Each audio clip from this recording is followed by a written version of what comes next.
del Congreso, que la discusión es cuál de los hijos del dictador va a ser la que puede ser presidente en los próximos procesos electorales o puede tener un protagonismo. Eso por un lado. Y por otro lado, si es que son diferentes o no en realidad, más allá de las formas o los modos, pues yo creo que esencialmente son lo mismo. Y el otro tema, los planteo los dos en esto para comentarlos uno por uno, es lo que ha sucedido anoche de una manera, la verdad, inesperada. La ministra de Justicia, Marisol Pérez Tello, con quien vamos a conversar en un rato aquí en el programa, pues ayer en el programa de Milagros Leiva anunció que había tomado la decisión de separar de su cargo a Catherine Ampuero, la procuradora ad hoc para el caso Lavallato, y que además había renunciado Julia Príncipe, que hasta ayer estaba a cargo del Consejo de Defensa Jurídica del Estado, y que hoy día sale la resolución ya que no es más y no tiene más este cargo. Pues inmediatamente después de eso llamó Julia Príncipe al mismo programa y dijo: yo no he renunciado, a mí me están despidiendo ahorita por no haber avalado esa decisión que ella dice es arbitraria de sacar a Catherine Ampuero. ¿Qué cosa es lo que ha pasado? ¿Por qué se ha tomado esta decisión? Hay todavía varias interrogantes, pero en cualquiera de los casos, ¿no es cierto?, cuál sea la razón, pues el gobierno queda pésimo, porque la imagen es que una ministra empieza a meterse en cosas que no debe para buscar favorecer a determinados sectores que por lo general son los que siempre ganan en estas pugnas. Esos son los dos temas, Ernesto. El tema de Venezuela también, por supuesto, es fundamental, vamos a hablar de eso más adelante, pero estos son los dos nacionales, digamos, que valdría la pena desarrollar un poquito más. Solamente agregar respecto al segundo de las procuradoras, que ya también han salido algunos representantes del fujimorismo a decir no solamente que van a convocar a la ministra de Justicia, sino que se debe ir, o sea, sí, inmediatamente se han tomado partido, ¿no? Lo cual de alguna manera pondría en entredicho el famoso acuerdo que ya no se... Iban a sacar ministros, o sea, sí, inmediatamente. Ahora, es una decisión fuerte que ojalá podamos conversar, ¿no? Pero yo quería comenzar con el primer tema que, claro, en esta palabrita difícil de decir, se ha fujimorizado, ¿no es cierto?, la agenda política, lo cual de por sí ya es un problema, porque deberíamos estar discutiendo otras cosas completamente diferentes de fondo para el país. Y como has dicho tú, quien ha ganado es PPK, no puede implementar su plan de gobierno, ni podemos debatir, porque era un plan de gobierno finalmente amplio, que había recogido algunas cosas para poder ganar las elecciones, y estamos en este debate. Yo leía ayer a Beto Adriansen, que hablaba de una especie de decadencia de la política, ¿no? Que es así, pero ahora no toca otra que seguir debatiendo, porque no vamos a agarrar y decir, para no hablar de los Fujimori, nos vamos a poner de perfil cuando eso está decidiendo la política en el país. No, yo diría, la primera conclusión para mí es que ahora sí ya está absolutamente claro, y eso es fundamental, porque algunos decían que no, y todavía siguen diciendo. Había leído ahí un artículo también de Efraín Treyes, no tiene absolutamente nada que ver con que el fujimorismo de pronto ha decidido que por el bien del país tienen que hacer una alianza, un acuerdo, coordinar con el gobierno. No tiene absolutamente nada que ver. Acá es un pleito interno en el fujimorismo que tiene que ver que parte de que Keiko no quiere sacar al papá por razones, no digamos de que es mala, sino porque le complica la vida para ser presidente. Y a la vez Kenji quiere sacar al papá, evidentemente porque es su padre, pero para que siga haciendo política. Sí, claro. No solamente por una cuestión humanitaria, pobrecito, que esté en la casa con su nieto, no, para que siga haciendo política, tal vez para que él sea el candidato Fujimori mismo, si es que le da el cuerpo, o si no, ¿por qué no él también? Entonces, ese es el debate ahora. Ya quedó claro que no es que de pronto dijeron el Perú primero. No, no, de ninguna manera, y por eso es que cuando ayer entra al debate Alberto Fujimori y se plantea unas preguntas como por ejemplo esa que dice: ¿por qué están sancionando a Kenji? Porque es una persona que tiende puentes con el gobierno para trabajar por el Perú. Por eso lo sancionan porque va a apoyar un presidente que no tenía ni siquiera condiciones mínimas y básicas y está en una situación difícil. Digamos, a Kenji Fujimori lo están sancionando porque como buen hijo quiere que su padre salga de la cárcel. O sea, es decir, lo que Alberto Fujimori, creo que ayer claramente plantea, es la verdadera y única razón de Kenji y suya, que es sacarlo de la cárcel.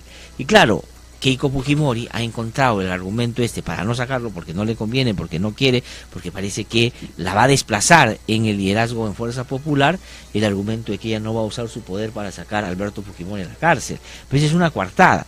Kenji Fujimori, digamos, si por él fuera, ya Alberto Fujimori estaría fuera hace bastante rato, pero efectivamente, como tú has dicho, no por una cuestión que tenga que ver con asuntos vinculados a la reconciliación nacional o que las cosas puedan mejorar, sino porque efectivamente la política con Alberto fuera va a ser distinta y eso puede terminar empoderando al propio Kenji o al propio Alberto Fujimori. Pero otro asunto es que a mí lo que me parece realmente patético en relación a esto, que discutamos la política nacional, no, este es un incidente político, obviamente se tiene que comentar, pero que creamos que la gran definición del país o los grandes temas que tenemos en perspectiva que ver pasan no necesariamente por discutirlos abierta, pública y profundamente, sino por ver el ánimo de los hijos de Fujimori y el propio Fujimori.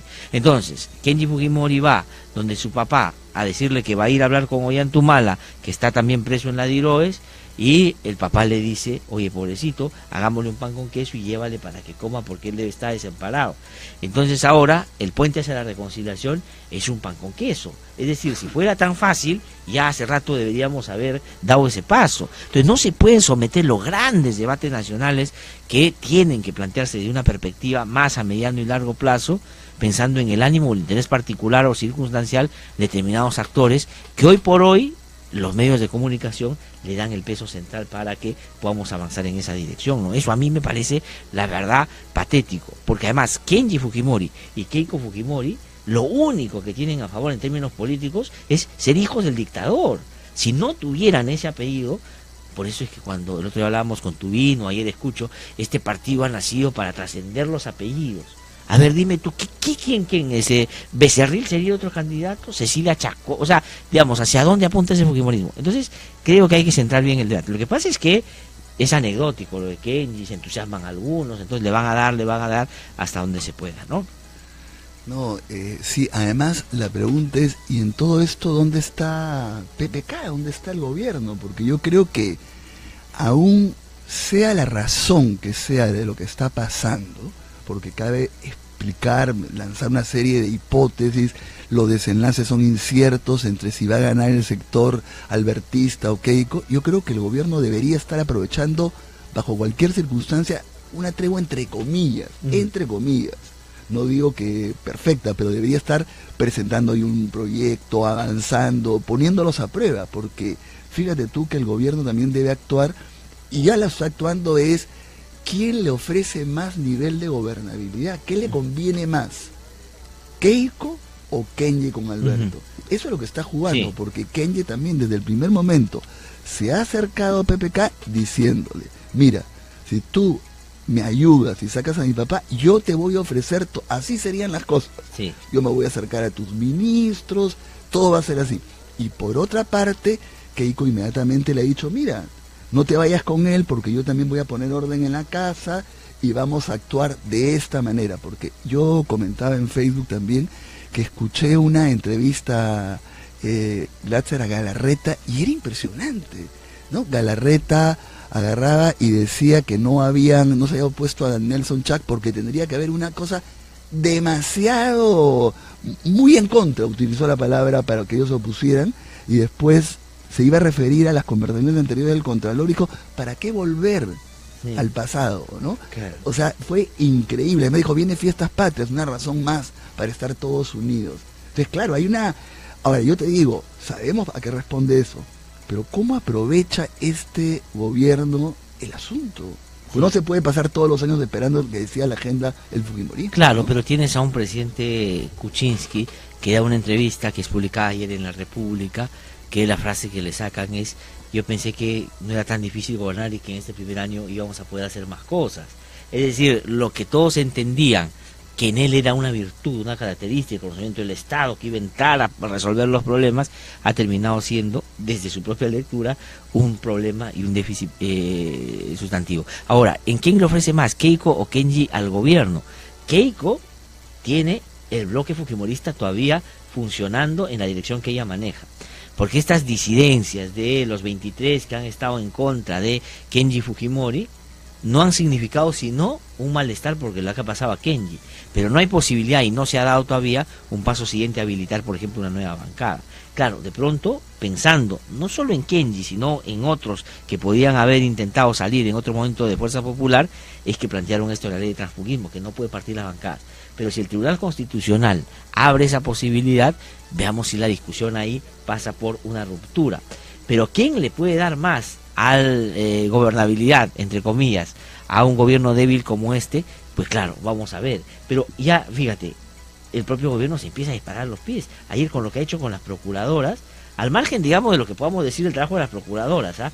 Pero lo que te quiero mencionar es, hoy día aparece Marisol Perestello como alguien que ya no quiere que se luche contra la corrupción, para proteger a los grandazos, a los amigos del presidente, a Odebrecht.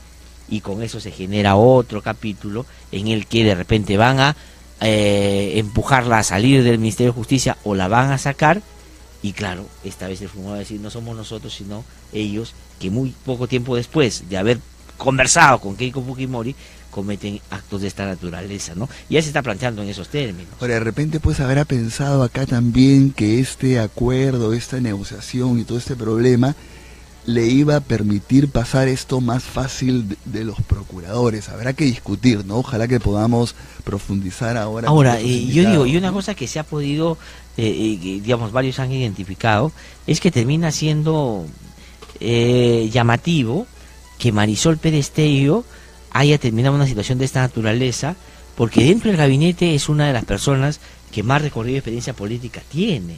Entonces, tiene que haber existido un motivo muy fuerte detrás para que ella no solo haya hecho lo que ha hecho, sino que lo haya hecho de la manera como lo ha hecho. Es decir, irte a un set de televisión y decir que vas a sacar a la procuradora y que la otra renunció cuando no renunció y finalmente la estás sacando también, no es un asunto de alguien que políticamente ha recorrido ya un tramo tan largo como ella, ¿no?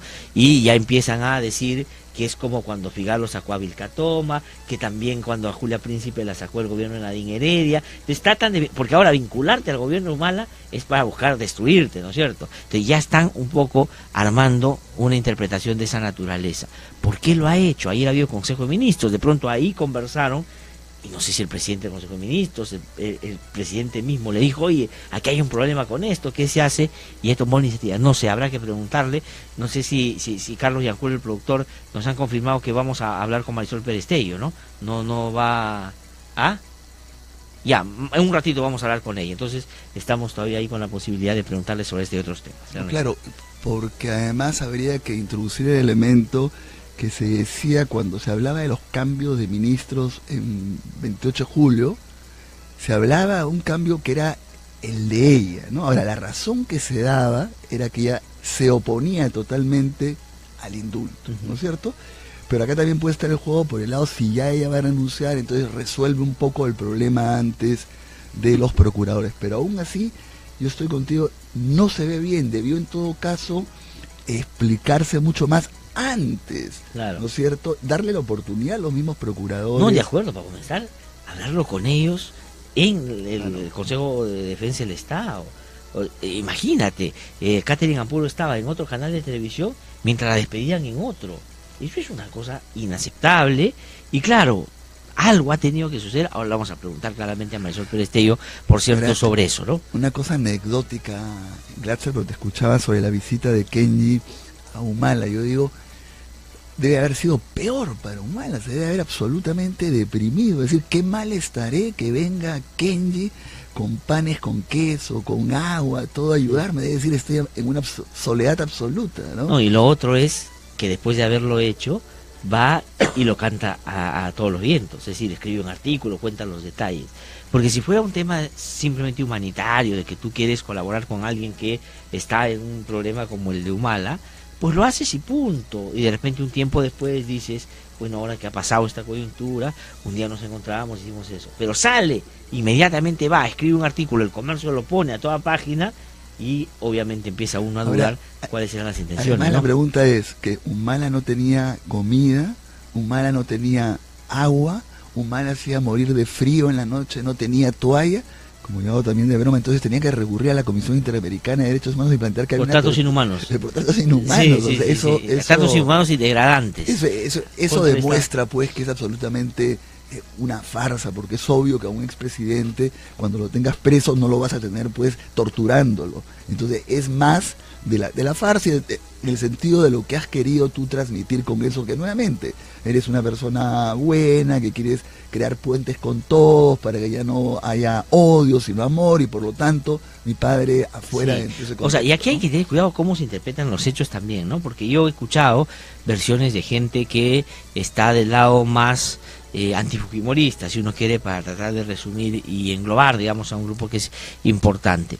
Y uno puede decir, creer en Kenji y decir, oye, efectivamente este es un tipo diferente y hay otro fujimorismo. Y a ese creo que está totalmente equivocado, porque yo creo que él apunta al fujimorismo más rancio. Su padre es lo que él busca se reafirme como el líder histórico de este partido. Hay otro que dice, mira, ¿qué te importa? Deja que se maten entre ellos y eso va a hacer que se diluya. Ya, tal vez, efectivamente, uno puede creer que eso está bien, que ellos maten sus propias pulgas, pero eso no necesariamente significa que el resultado, sea cual sea, de esa disputa entre el fujimorismo, va a ser un fujimorismo más democrático, un fujimorismo con ideas. Hoy día no sé quién leía un artículo interesante que decía algo así de, ¿cuál es la ideología del fujimorismo? Es decir, ¿cuál es la visión que tiene Kenji Fujimori sobre el país, sobre, digamos, sobre economía, sobre... No, es que eso no está discutiendo, está discutiendo es, mi papito tiene 2 hijitos que son conocidos, entonces vamos a ver a quién el papá elige para manejar el partido, y una serie de monigotes que están peleándose por estar detrás de uno o de otro, buscando en eso la posibilidad de mantenerse en política. Esa es la verdadera historia de lo que está pasando en el fujimorismo. No es un fujimorismo que diga, bueno, oye, mira, que hay 2 sectores, uno que piensa de esta manera, otro que piensa de esta otra, tienen esta visión de país, estos son más conservadores, estos son más liberales, estos son más... Son simplemente 2 hijos de Fujimori que quieren, cada uno por su lado, manejar un partido. Y quien finalmente gane la disputa, lo va a hacer, digamos, dependiendo de la distancia que tenga con el padre, más o menos con los mismos usos y costumbres de los 90. Y eso yo no tengo la menor duda, ¿no? Sería además dramático porque, claro, hay un nivel de realpolitik, como se dice, inevitable en la política, pero yo creo que sería sumamente criticable que el gobierno, en base a una determinada evaluación, considere que le conviene, por alguna razón, el indulto a Fujimori. Y fíjate tú, Glatzer, en una encuesta de Ipsos este punto no se levantó, pero porque, claro, la mayoría de la gente se manifiesta a favor del indulto humanitario a Fujimori, pero cuando le preguntan a la gente si cree que Fujimori ya está en condiciones para un indulto humanitario, la gente considera que no, y se manifiesta por tanto en contra que se dé un indulto por razones humanitarias cuando todavía no está en condiciones para razones humanitarias. Y la última pregunta es, cuando le dice si creen que daría el indulto, ¿sería por razones humanitarias? La mayor cantidad de encuestados responde que no, que considera que es por razones políticas o por razones humanitarias y políticas. Sí. Entonces tiene que tomar en cuenta, y yo creo que sería realmente una burla de la opinión pública que por esta cuestión de vamos a lograr dividir totalmente el fujimorismo, indultemos al padre para fastidiar a Keiko. Yo creo que sería terrible, ¿no? Sí, no, yo coincido ahí en el sentido de que más bien el gobierno debería aprovechar esta pugna entre Fuerza Popular para plantear algunos temas más nacionales y hacer cosas muy concretas para tratar de llevarlos a ellos a alinearse con esas políticas. Pero si sigue, digamos, alimentando la idea de que resolver con el tema del indulto la situación del fujimorismo para ver si lo beneficia o no lo beneficia, puede terminar, creo yo, ahogándolo. Ahora, y ya tiene el agua, digamos, muy cerca de que eso pueda suceder. Que tú mencionaste, ¿no? Que te pregunto, Glatzer. Claro, se dice, estos 23 congresistas, todos menos uno creo del interior del país, que sacaron esta carta diciendo que se deje de sancionar a Kenji, que se dice que sería el bloque de Kenji si es que se declara inconstitucional la norma del transfugismo, que yo creo que se va a declarar inconstitucional. Es cierto que los tiene totalmente, porque fíjate tú que una cosa es ser 71 congresistas y otra cosa es dividirse entre dos. Ya no podría ser en esta aplanadora que ha venido siendo. Faltan 4 años. Sí. Entonces no es tampoco tan seguro que Kenji puede decirle viva Kenji para tensar un poco con Keiko. Por ejemplo, ahí también se debe haber negociado nuevamente qué le va a dar Keiko a estos congresistas del interior del país. Debe haber sido uno de los puntos a puerta cerrada que se han abordado, ¿no? Claro, y ahí, desde el otro lado, si el gobierno podría aplicar algo que no es ilegal y que lo hacen todos los políticos, que algo de política saben, es empezar a entrar al juego bilateral con los congresistas, claro, por el tema de las regiones también. Porque estos congresistas, sobre todo de las regiones, lo que tienen que hacer es rendirle cuenta a la gente de sus regiones. Yo no me imagino a alguien que es de Huancavelica y ir a Huancavelica y decirle, no, mire, en realidad yo me estoy yendo con Kenji porque Kenji me parece que quiere más a su papá. O sea, no, y a mí qué me importa, lo que necesito es si gestionaste tal o cual cosa. Entonces creo que ahí falta pues muñeca para manejarse de mejor manera en el ámbito político. Son las 8:24 de la mañana, tengo que hacer nuestro recorrido por las regiones, vamos a un ratito a conversar con Marisol Perestello, pero antes tenemos que ir a las regiones para hacer nuestro recorrido esta mañana. Pero tenemos que cortar, y después tenemos, Carlos, Víctor, el audio de Catherine Ampuero. Catherine Ampuero estuvo acá hace cuántos días, Carlitos. Estuvo el lunes, ¿no? Ya, el lunes estuvo acá y hablamos sobre este tema. Y ella habló de Olmos. Vino interesada en plantear qué cosa es lo que había generado la decisión del juez en ese momento. Y vamos a escuchar lo que dijo, porque parecería que esa ha sido la base de la decisión que se ha tomado del Ejecutivo para sacarla. Así que vamos a una pausa, les damos un instante. Estamos aquí en No Hay Derecho. Síganos escuchando a través de la radio, síganos viendo a través del Facebook y compartan, por favor, esta señal para que otras personas también puedan interactuar con nosotros, hacernos llegar sus comentarios sobre los temas que aquí proponemos. Una pausa y regresamos. Que no te cuenten cuentos, el Diario 1 te cuenta la verdad. Compra el Diario 1, el diario oficial de la realidad peruana. A esta hora, noticias de la red, descentralizando la información y el debate. 8:26 de la mañana, estamos de vuelta aquí en No Hay Derecho. Vamos a hacer nuestro recorrido por las regiones. Esto es posible gracias a la Red Nacional de IDL Radio. Nos vamos a ir rápidamente a Puno. Percy Calizaya está ya con información. Percy, ¿cómo estás? Muy buenos días. Buenos días, Glaser y amigos de IDL Radio. Esta es la información desde Puno. Luego de la lectura de sentencia del emblemático caso Inarazo, los magistrados del juzgado colegiado ratificó la condena de Walter Adubiri Calizaya a 7 años de pena privativa de libertad por el delito contra la tranquilidad pública en su forma de disturbios. Frente a ello, Martín Ticona Maquera, abogado de Walter Adubiri, interpuso la apelación porque considera que la condena fue arbitraria e injusta, donde no se aplicó el convenio 169 ni la pericia antropológica. Por otro lado, mineros del Centro Poblado de la Rinconada, distrito de Ananea, provincia de Santo Antonio de Putina, atacaron al local del puesto policial ubicado en aquella localidad. La turba quemó un patrullero policial. El hecho dejó 22 detenidos, 3 muertos y varios heridos, que fueron evacuados al nosocomio de la provincia de San Román Juliaca. Desde la ciudad de Puno, informó Percy Calizaya Rodríguez. Adelante, estudios. Muchísimas gracias a Percy por esta información desde Puno. Nos vamos a ir ahora a la región Apurímac, en Andahuaylas. Ronald Ripa está ya con información. Ronald, ¿cómo estás? Muy buenos días.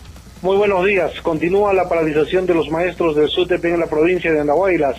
Desde el último 13 de julio, los maestros se reúnen en la Casa del Maestro, inician protestas en distintos sectores de la provincia de Andahuaylas. A esto se han sumado también estudiantes del Instituto Superior Pedagógico. Las labores en las instituciones públicas de la provincia de Andahuaylas han quedado totalmente suspendidas. Han anunciado que radicalizarán la medida de lucha en los próximos días con huelga de hambre, y asimismo han indicado que se estarán dirigiendo al sector educación, a la unidad de gestión educativa local, para pedir el respaldo correspondiente de las autoridades. autoridades.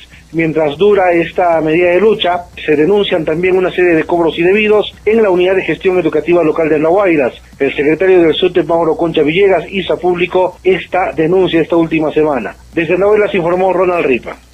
8:29 de la mañana. Muchísimas gracias a Ronald Ripa por esa información que viene desde la región Andahuaylas. Nos vamos a ir ahora a Ayacucho. Ahí se encuentra Chano Yaranga con la información. Chano, ¿cómo estás? Buenos días. Buenos días, amigos. Les damos a conocer las últimas informaciones en relación a las acciones de Tonare Suter. Esta organización sindical del sector de educación ya van cubriendo varios días en relación a su medida de fuerza con la paralización de actividades en buena parte de los centros educativos de la capital regional especialmente. En este caso han llegado a nuestra ciudad varias delegaciones de provincias cercanas para hacer un buen número de protestantes que vienen desplazándose por las arterias de nuestra ciudad. La Universidad de Huamanga, de igual manera, ¿no?, a través de los docentes universitarios y los trabajadores administrativos, desplegaron también a una medida de protesta ayer acá en la ciudad de Ayacucho.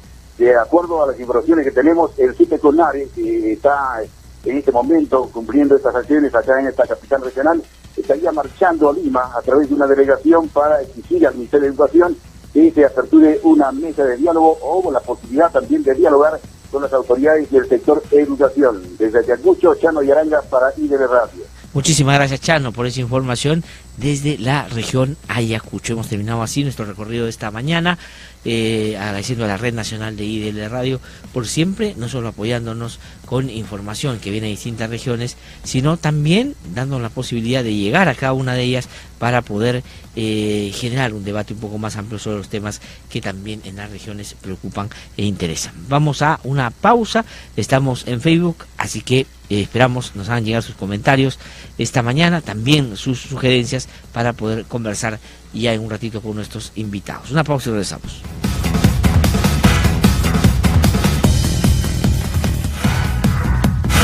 Hasta aquí Noticias de la Red, descentralizando la información y el debate. Que no te cuenten cuentos, el Diario 1 te cuenta la verdad. Compra el Diario 1. 1, el diario oficial de la realidad peruana.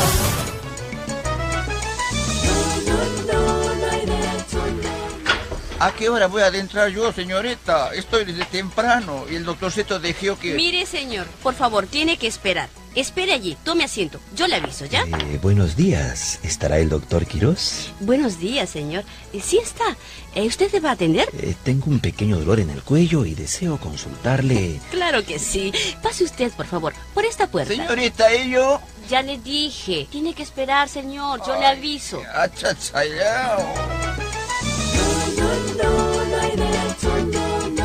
Todos los ciudadanos tenemos igual derecho a todos los servicios públicos. Nadie puede ser discriminado, no importa su raza, condición social o económica. Todos merecemos ser tratados por igual y con el mismo respeto. Porque no hay derecho.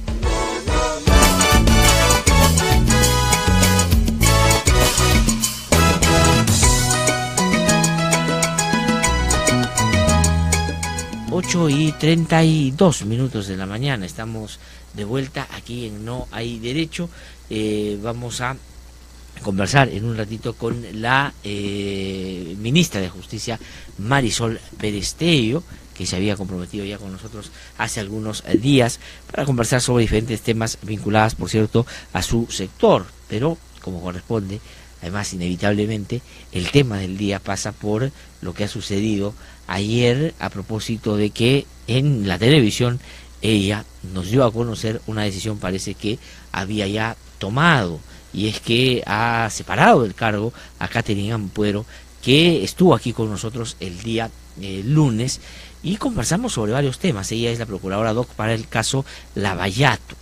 Y hablamos de varios temas, de hecho al día siguiente tuvo eso mucha repercusión en otros medios también, pero quisiéramos, no sé, Carlos, mientras tú coordinas con la ministra, no sé si ya está comunicada con nosotros, no, estamos en comunicación todavía, pero vamos a escuchar qué cosa nos dijo Catherine Ampuero el lunes por este tema de Olmos, que parece haber sido la manzana de la discordia, lo que ha llevado a la decisión de la ministra de separarla del cargo. Yo le pregunté sobre esta medida que había solicitado ante el juez Concepción Carhuancho y que además había sido no solo validada, sino que había él emitido una opinión, una sentencia para que se pudiera dar o llevar a la práctica esta inhibición. Vamos a escuchar lo que nos dijo Catherine Ampolo ese día.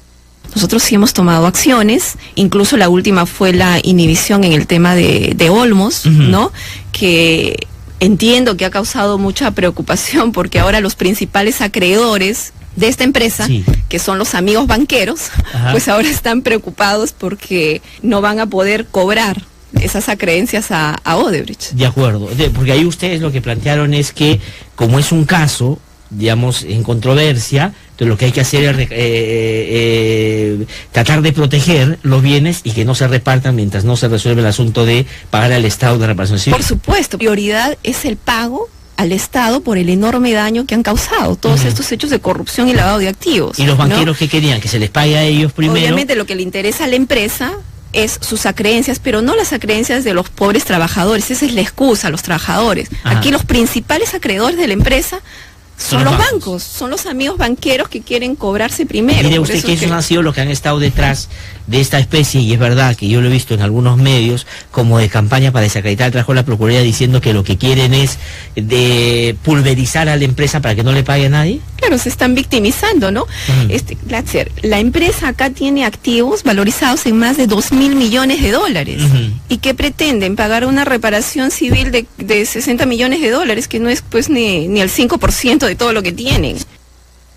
Bueno, eso es lo que nos dijo el lunes. Y por el tono de cómo lo dijo, porque eso rebotó, me acuerdo, al día siguiente, ella hablaba de una preocupación de un grupo de banqueros, a quienes llama los amigos banqueros. Entonces parecería que lo que ella ya en ese momento tenía era una fuerte presión sobre la decisión que un juez había tomado a pedido de la inhibición que ella hizo. ¿Qué es la inhibición? Cuando le dice al juez, oye, esos bienes no se pueden tocar. O sea, déjalos ahí, no se puede transferir, no se pueden vender. Entonces lo que dice la ministra ahora es que eso ha ido en contra de la aplicación del Decreto Supremo 003, que más bien lo que facilita es que se vendan estos para que se cobre rápidamente la reparación civil. Y la ex procuradora, no es que no estaba de acuerdo que se cobre la reparación civil, pero dijo, esta que están diciendo esos 60 millones, imposible. Entonces parecería que era una estrategia para que con la inhibición ajustara a la empresa, estar en mejores condiciones para negociar una reparación mayor, y después entiendo que se podía pedir a la Procuraduría levantar la inhibición también. Entonces por ese lado suena como hasta interesante y razonable que por ahí se haya empujado este tema. Pero vamos a, en un ratito, ojalá se pueda escuchar a la ministra también, porque ayer, entre, digamos, la sorpresa de haber escuchado la noticia y desde mi punto de vista, pues que no se haya podido en la entrevista que dio anoche centrar muy bien en el objeto de debate, en el centro de la decisión, pues uno ha terminado un poco confundido. Y claro, como sucede en política, y esto es pues el ABC, el primero que sale a interpretar los hechos, ese es el que va ganando terreno. Entonces terminó de hablar la procuradora y salió Becerril diciendo que vaya al Congreso, hay que ver, no puede ser, lucha anticorrupción. Entonces ya todos se van acomodando. Y entonces, ¿qué sensación queda? Que el gobierno lo que quiere es proteger a Odebrecht, proteger a los amigos del presidente, a los banqueros, en contra de los intereses del Estado, y trata de desaparecer lo que puede haber significado un intento de lucha contra la corrupción que se venía impulsando desde la Procuraduría. Ese es un poco lo que ha quedado después de lo que ayer hemos podido ver a través de la televisión. Pero vamos a preguntarle un ratito a la ministra. Ahora, una cosa, Glatzer, mientras que se llama a la ministra, para información, ¿no? Justamente el procurador, que es el abogado del Estado, su misión fundamental, y yo diría hasta casi exclusiva, es cobrar la reparación. Esa es su función. Entonces acá estamos discutiendo sobre algo de lo que es fundamental para el procurador. El procurador entra a los procesos cuando está afectado el interés del Estado para justamente asegurar el cobro de la reparación. Entonces es medio contradictorio. Sí, pero ahora, Ernesto, hay un asunto que a mí me llama la atención, ¿ya? Porque la ministra argumenta que saca a la procuradora porque no ha cumplido el Decreto Supremo 003, ¿de acuerdo? Pero ¿puede un ministro de Justicia o un político, porque eso es un ministro de Justicia, hacer control de legalidad, es decir, él determina si se utilizó mal o bien un decreto.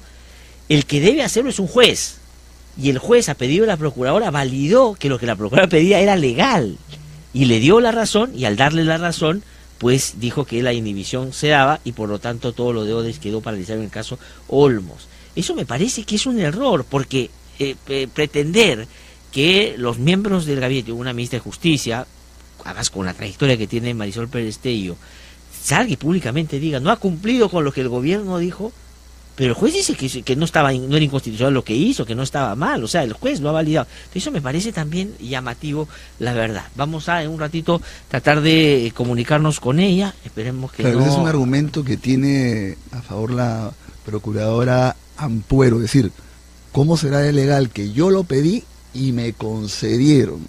¿No es cierto? Tienes toda la razón. Ahora, en todo caso, es todavía muy difícil tomar una posición de fondo, pero yo sí creo que ha sido muy mal manejado por parte del gobierno, sobre todo porque en el último diálogo, acuérdate, en este acuerdo se ha hablado, el propio fujimorismo ha planteado, ¿no es cierto?, establecer una total autonomía para los procuradores, todo, y ahora resulta que está ocurriendo esto de acá, cuando además ha sido un símbolo de toda la época pasada, de que no había libertad, independencia de los procuradores, y por lo tanto Julia Príncipe fue víctima de esto. Al margen de que uno esté a favor o en contra de esa interpretación, lo cierto es que se debió tener un cuidado increíble y manejar primero eso internamente. Pero además, ¿no, Ernesto, por una cosa que es elemental? En la memoria de la gente ha quedado que a Julia Príncipe la sacó un gobierno abusivo como el de Nadine Heredia por no haberse sometido a lo que ellos querían que haga o deje de hacer. Y ahora la propia Julia Príncipe está argumentando y dice, bueno, no es la primera vez que a mí me sacan por cumplir un papel tan importante. Y yo quiero decir, al margen de las circunstancias, que yo he sido bastante crítico del papel de Julia Príncipe como presidente del Consejo Jurídico de Defensa del Estado a propósito de sus presentaciones que en algún momento le dieron al propio Alan García, digamos, ese aire para decir de que no había nada en su contra en estos casos donde yo creo que él está tremendamente embarrado. Ernesto, solamente quiero anunciar, porque hay bastante gente que nos está escribiendo en el Facebook, voy a contarles que en un ratito, ojalá podamos conseguir, ya Carlito me dirá si es que va a contestar o no la ministra, si no, lamentablemente, después lo que se ha tirado para atrás, ha dicho que no. Pero justamente eso es lo que tiene que contestar, o sea, ella tiene que hablar y responder y centrar el debate donde corresponde, porque si no, lo que va a quedar es la sensación y la imagen de que de manera arbitraria ella ha tomado esta decisión y lo que quiere es pulverizar pues la lucha contra la corrupción. Pero quiero decir también que en un ratito, ya a partir de las 9 de la mañana, va a estar Giovanna Peñaflor también, y va a venir para conversar con nosotros de este tema, pero desde una mirada más política, es decir, qué significa, para que interprete a los Fujimori, para que nos pueda hablar de un PPK próximo a cumplir un año en el gobierno, qué cosa va a pasar. Y más adelante, a las 9:25, más o menos 9:20, va a venir Manuel Chaprado, ya para, no va a hablar de Fujimori, no va a hablar de Kenji, pero va a tocarle al Perú, porque Manuel Chapuz es un gran ícono de la cultura popular en nuestro país. Así que el programa está excelente, no se pierden, un ratito vamos a conversar con ellos, Ernesto. Bueno, tú estabas diciendo que ibas a comentar algo. Sí, estoy ahorita tratando de abrir aquí, a ver... Wilder Esplana dice, la novela de una historia anunciada, la guerra por el poder, los quequistas versus el Kenji, quien representa mejor al padre y quien representa mejor a los intereses del poder. José Antonio Vázquez dice, el fujimorismo no reacciona ante el despido de las procuradoras, ya sabemos que las condiciones del indulto están dadas. Buenos días, desde Radio Nevada nos saludan. Estamos perdiendo el tiempo con estos temas, dice David Aurelio Benavides. Denise Virgus dice, Lucho Garreta, tampoco, dice, todo lo que está pasando con el fujimorismo. Débora Díez, nuestra productora, de toda un gran abrazo a Débora Díez, una productora que estuvo trabajando en este programa, digamos, muchos años, con un trabajo impecable también, está conectada con nosotros, nos manda felicitaciones. Prácticas montesinistas, circo mediáticos, todos lo saben. estos, dice. Bueno, hay varias otras personas que están comentando en las redes y les agradecemos muchísimo por no solo estar ahí, sino por compartir este espacio. La ministra dice, Pérez Tello, ¿cómo va a explicar el despido de Julia Príncipe y Catherine Ampuero? ¿Cómo lo va a pedir? No hay explicación, dice Julio Riverón, mientras que Fernando Paredes dice, queda claro, PPK protege la mafia corrupta. ¿Qué espera la ministra Pérez Tello para renunciar por decoro? Vamos a ver qué pasa. Hay varios otros comentarios que lo voy a hacer los voy a leer más adelante. Ahora, gracias por estar ahí. 8:43 minutos de la mañana. Pero iba a comentar que también lo cierto es que Julia Príncipe, uno esperaba que iba a tener un comportamiento mucho más activo y no lo tuvo. Pasó casi a la clandestinidad. No es que tampoco fuera la procuradora que iba a estar ahí, que lo que se pensaba, ¿no es cierto? Cuando ella salió, me han votado. Tampoco es así. Y lo otro, claro, hay que discutirlo con más calma. La motivación de esto es que el gobierno lo que quiere hacer es favorecer a los bancos por encima de los intereses nacionales. También es una acusación de grueso grave, ¿no? calibre, o sea, digamos, también tiene que haber una fundamentación y una rigurosidad por ahí, ¿no? Estaríamos pasando a un antes y un después. Si vamos a la conclusión del gobierno, lo que quiere es por encima de los intereses favorecer a los bancos con toda esta crisis. Claro, pero el problema, Ernesto, es que la foto anterior es el caso Chinchero, claro, donde se discutió exactamente lo mismo, que por encima de los intereses nacionales quiso favorecer a un consorcio empresarial donde estaba la hermana del ministro. Lo que digo es, yo creo que eso tiene mucho razón, pero tiene mucho también de aprovechamiento de otros sectores para hincar al gobierno en ese punto.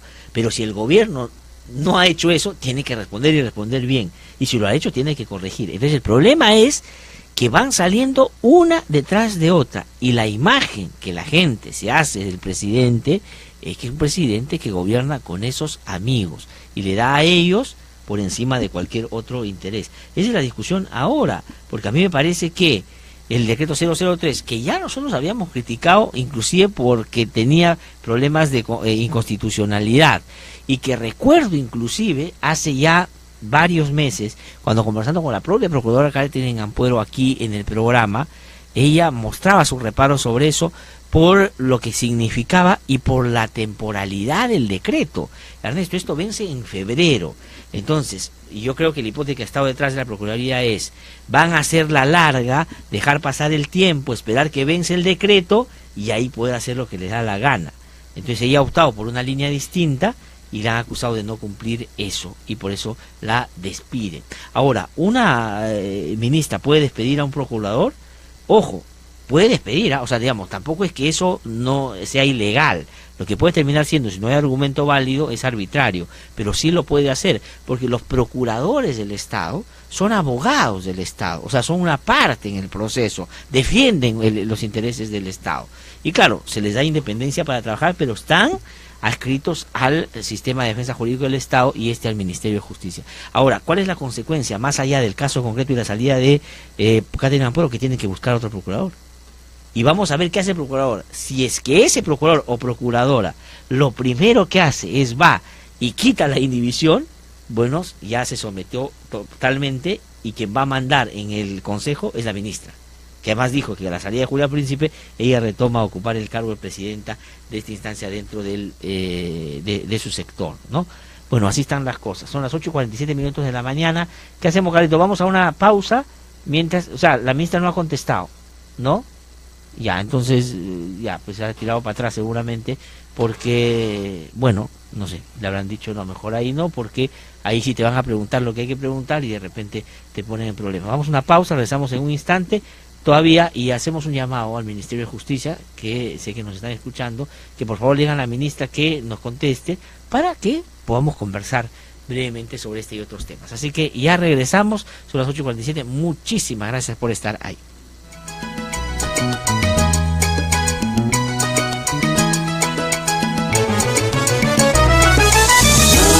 No hay derecho, no.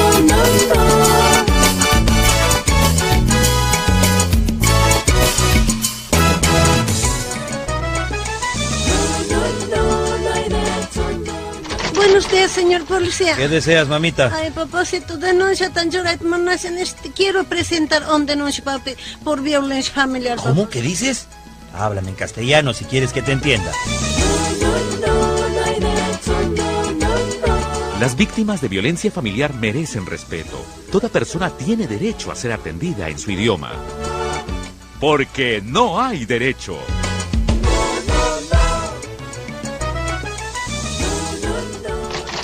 Señor, quiero denunciar que mi esposo mucho me pega, papacito, me maltrata mucho. Lo siento. No se puede hacer nada, señora. El fiscal se encuentra a más de 4 días de acá. Los jueces de paz pueden resolver muchos casos de violencia familiar, siempre que por la gravedad del caso no constituya delito. Los jueces de paz pueden sancionar al responsable, con el apoyo de la comunidad, la Policía Nacional y las rondas campesinas. Porque no hay derecho.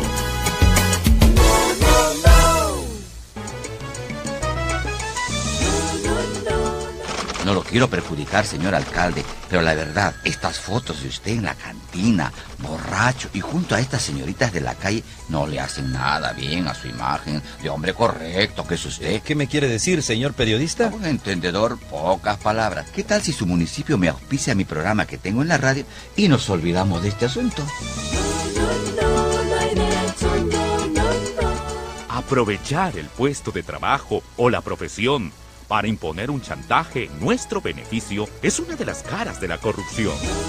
Denuncia a los que cometen este delito. Porque no hay derecho.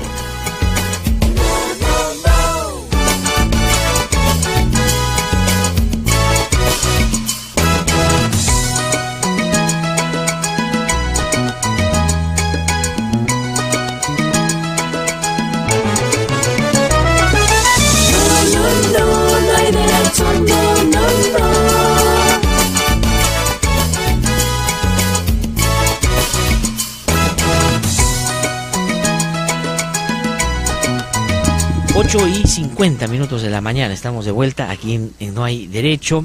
Hay gente que ha empezado a comentar porque dijimos que Giovanna Peñaflor iba a estar aquí en el programa. Nos han mandado algunas preguntas que se las vamos a traer, por supuesto.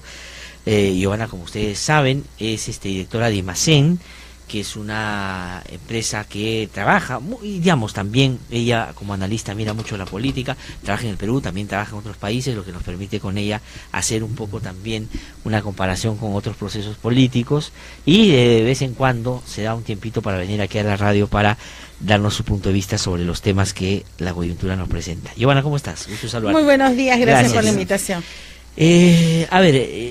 Giovanna, han pasado dos cosas ayer, una vinculada al fujimorismo sobre lo Kenji, eso que va a tomarnos un poquito más tiempo, pero quisiera comenzar con la otra, que tiene que ver con lo que ha pasado en el Ministerio de Justicia.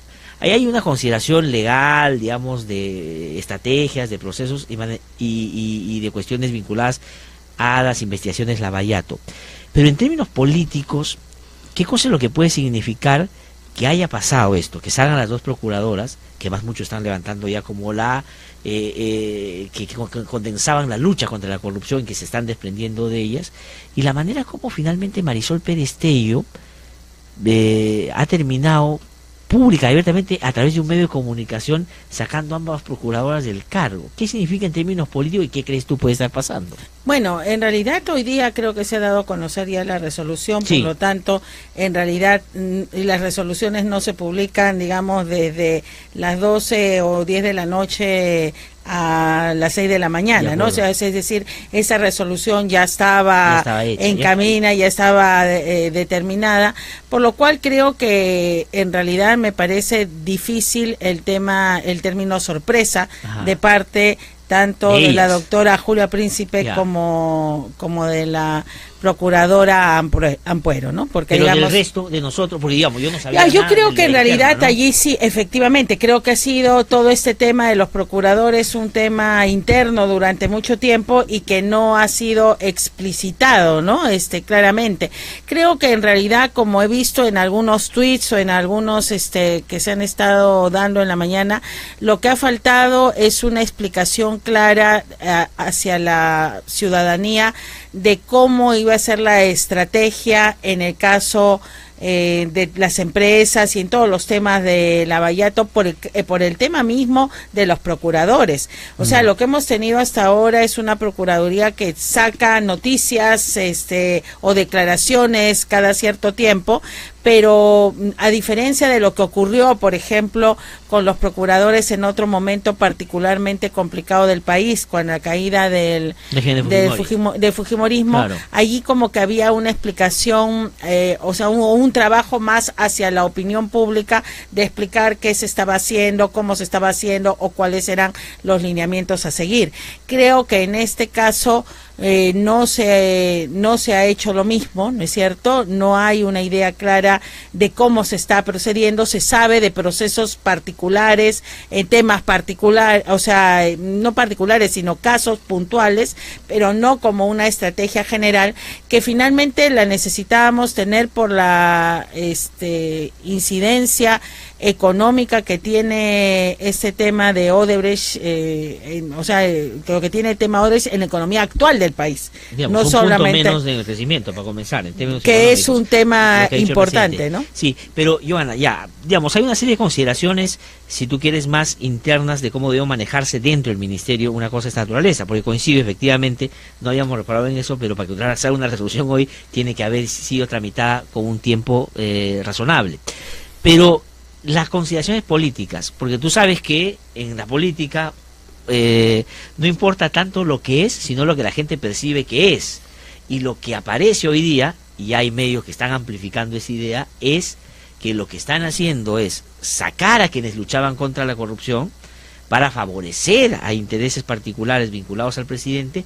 Es más, se dice que esta es una venganza, porque la procuradora Ampuero denunció al presidente Kuczynski en marzo, y ahora le está pasando la factura. Esa es la idea que tiene la gente. Eso como idea, al margen que se puede rebatir o discutir, ¿cuánto puede perjudicar a un gobierno que el presidente al año sale a decir, oye, pucha, me di cuenta que gobernar no era como yo había pensado antes, ¿no? Bueno, yo creo que la situación del gobierno es complicada independientemente de este hecho, ¿no? O sea, es decir, todos los análisis previos hacían pensar que el 28 de julio no iba a ser un momento, digamos, muy feliz o digamos, épico o grandioso para el gobierno en términos de establecer logros o en términos de lo que han sido estos 12 meses. Creo que este hecho en particular afecta más al tema de la propia ministra, al tema más al tema del Minjus, y donde ella va a tener que explicar claramente, porque creo que ese sí es un tema que hay que explicar, qué pasa realmente en el caso de Olmos, ¿no es cierto? O sea, creo que ese es un tema en el que hay que poner más atención en términos de conocer realmente cuáles son los beneficios y cuáles son los problemas para el Perú, ¿no es cierto?, de las decisiones que se hayan tomado ahí. Pero políticamente va a ser suficiente porque, a ver, te doy la imagen, ¿no es cierto? ¿Te acuerdas de esa imagen además promocional, los 100 días del gobierno? A Julia Príncipe entrando al Palacio de Gobierno, volteando para la foto, levantando la mano y diciendo, este gobierno lucha contra la corrupción. Ya, esa procuradora que entró por la fuerza principal, ayer ha dicho, una vez más me sacan por luchar contra la corrupción, como lo hizo Humala y Nadine en su momento. Además, vincularte pues a Nadine y a Humala ya es como ponerte pues en el escalón más abajo, sí, ¿no? Pero es cierto también de que desde el momento en que entró la procuradora Julia Príncipe hasta ahora también ha pasado bastante agua bajo el puente, ¿no es cierto? Y en esa agua que ha pasado bajo el puente no es necesariamente que la opinión se haya mantenido en esos niveles sobre ella. O sea, también es un personaje que ha tenido sus más y sus menos a lo largo de un puente meses. Donde pasó bastante agua, donde García pretendió lavarse, por ejemplo. Bueno, por eso no es la imagen de la procuradora que entró a encabezar reivindicada por los abusos de Ollanta y Nadine. Claro, ¿no? Yo creo que allí ha habido algo que ha habido distintos procesos.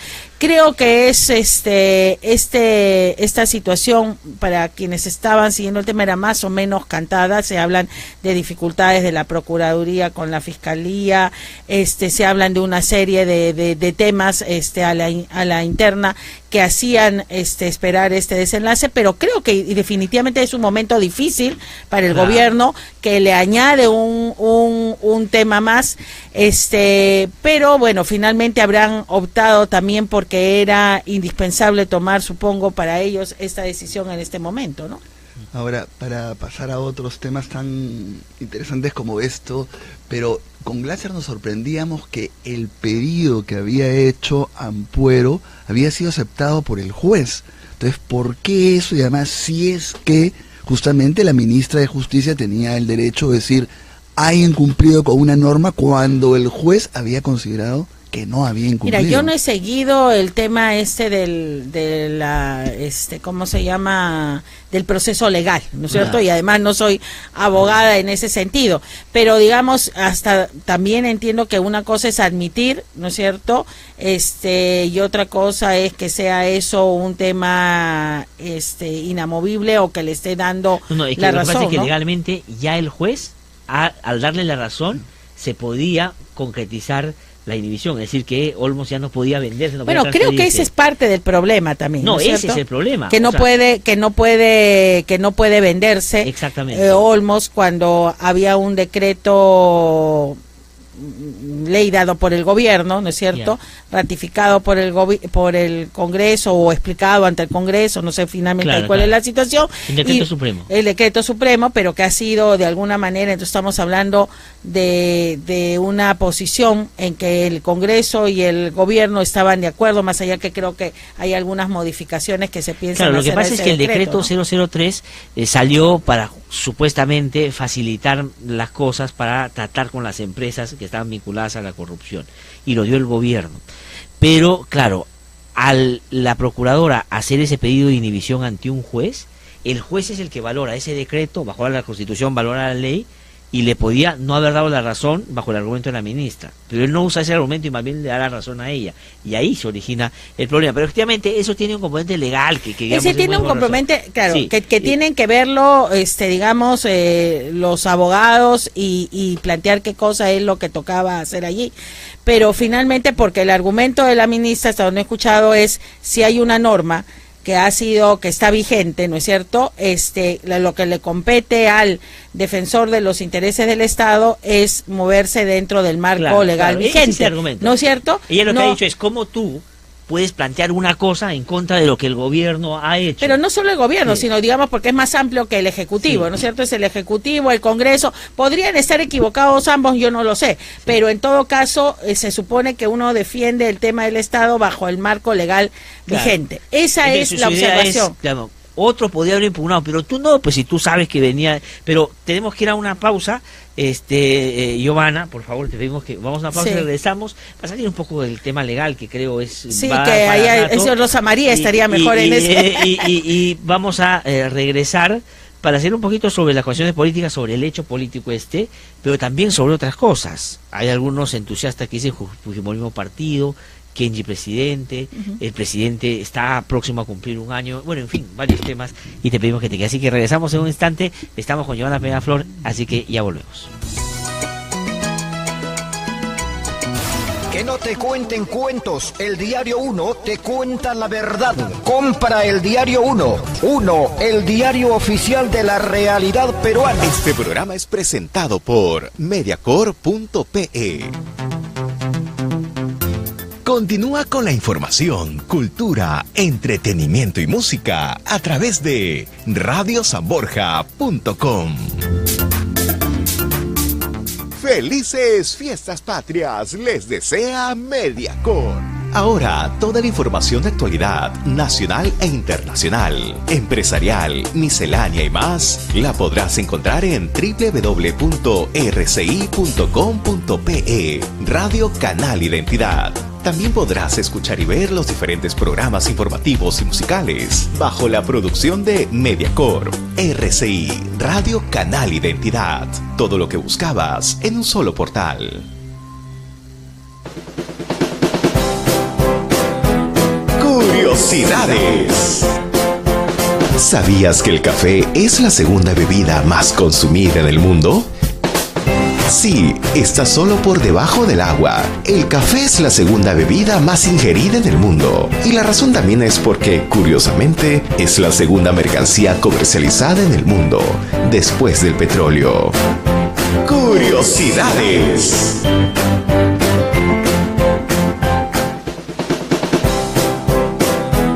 Curiosidades. ¿Sabías que los colibríes son los únicos pájaros capaces de volar hacia adelante y hacia atrás? Así como lo oyes, los colibríes son las únicas aves que pueden volar hacia adelante y hacia atrás. Los colibríes o picaflores suelen volar hacia atrás cuando se retiran de una flor luego de recolectar néctar.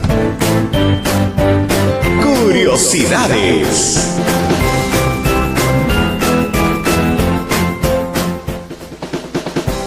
Curiosidades. ¿Sabías que los peces también pueden sentir sed? Sí, los peces de mar pueden sentir sed y deben tomar agua. El mar contiene gran cantidad de sales, con una densidad media de alrededor de 35 gramos por litro, que al disolverse en el agua se separan y forman iones. Por otra parte, el cuerpo de los peces está constituido en su mayor parte de agua, siendo el resto un conjunto de sustancias. Curiosidades. Presentamos Lo Nuestro es Primero. El Parque Nacional del Manu se ubica en la región suroriente del Perú entre el Cusco y Madre de Dios. Habitan diversas poblaciones étnicas, además de otras sin contacto con el mundo moderno. Es el ambiente natural de más de 20.000 plantas vasculares, 1.200 especies de mariposas, 800 de aves, 200 de mamíferos y número aún desconocido de reptiles, anfibios e insectos. Esta es una reserva natural protegida en la que se puede encontrar una diversidad de microclimas.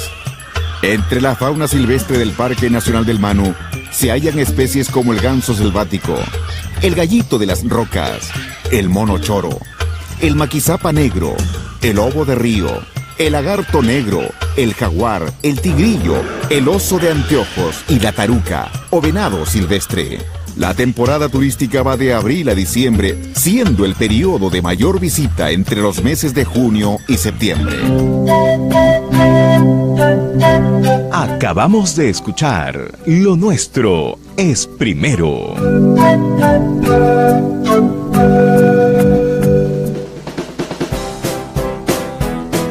Curiosidades. ¿Sabías que el corazón de una mujer late más rápido que el de un hombre? Así es, los corazones de las mujeres laten más rápido que los de los hombres, debido a que el órgano femenino es más pequeño y por tanto tiene que compensar su tamaño. En promedio, el peso del corazón de un hombre es de 275 gramos y 250 gramos en la mujer. La frecuencia cardíaca promedio de una mujer adulta es de alrededor de 78 latidos por minuto, 8 latidos más rápido que la frecuencia cardíaca promedio de un hombre adulto. Curiosidades.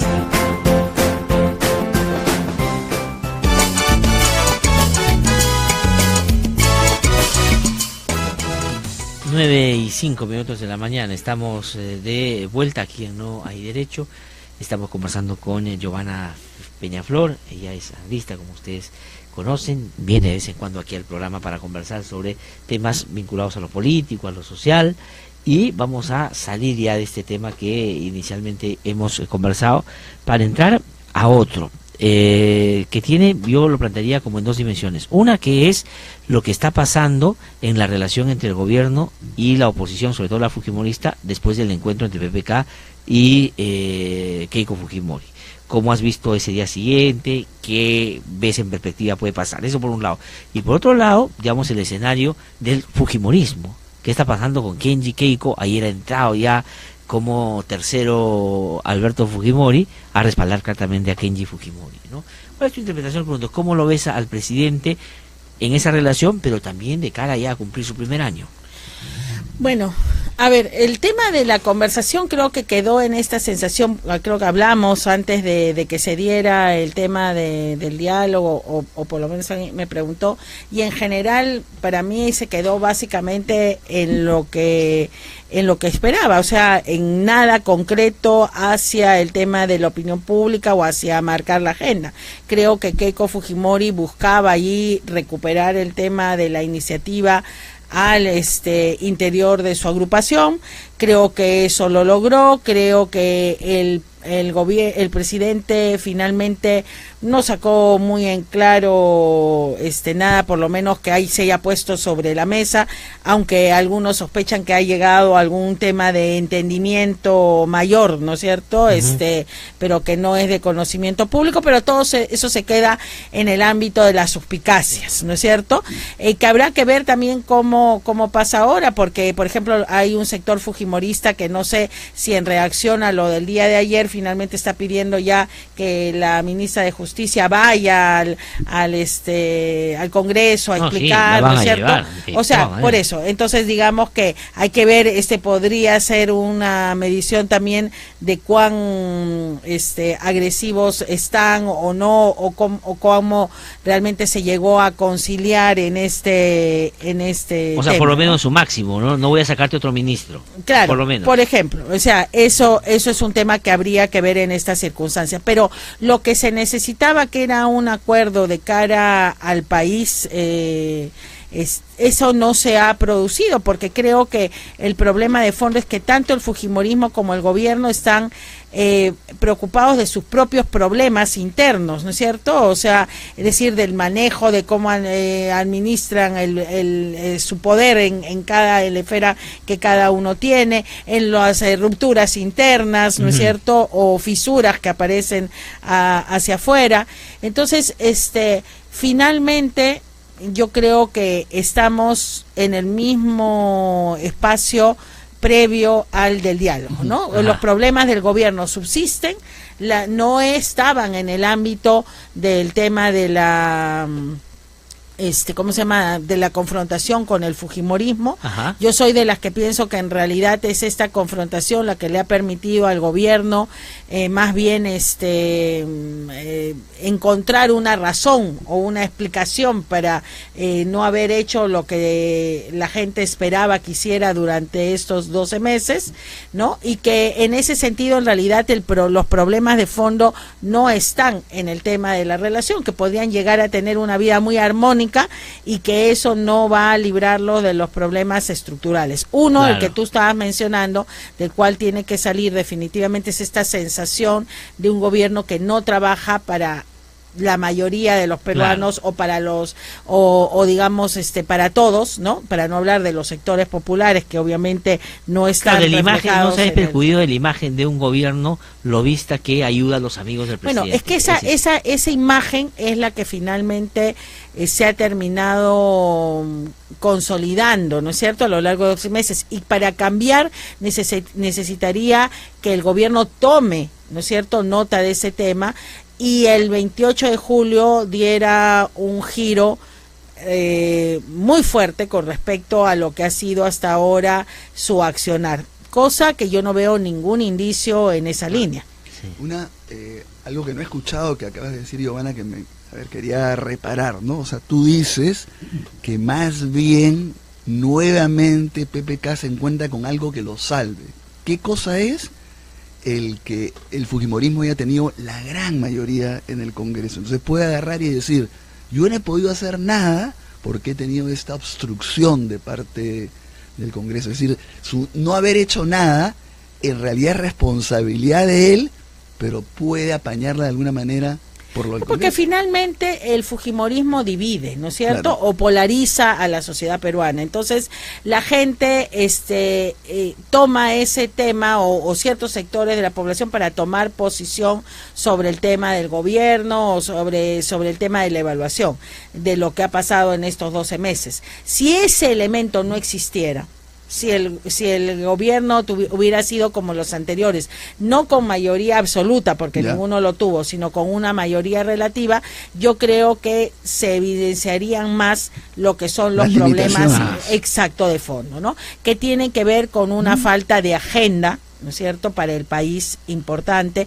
que tiene que ver con las dificultades para el tema económico, ¿no es cierto?, o sea, la situación económica en el país se ha complicado, la gente la ve así, para lograr hechos importantes en algunos temas que son fundamentales para la gente, Claro. como el tema de la seguridad ciudadana, en fin, o sea, creo que las debilidades serían mucho más patentes. Ahora repasemos un poco, a ver, Glatzer, ¿cuáles son las estrategias según tú? ¿Qué crees que quiere exactamente Keiko?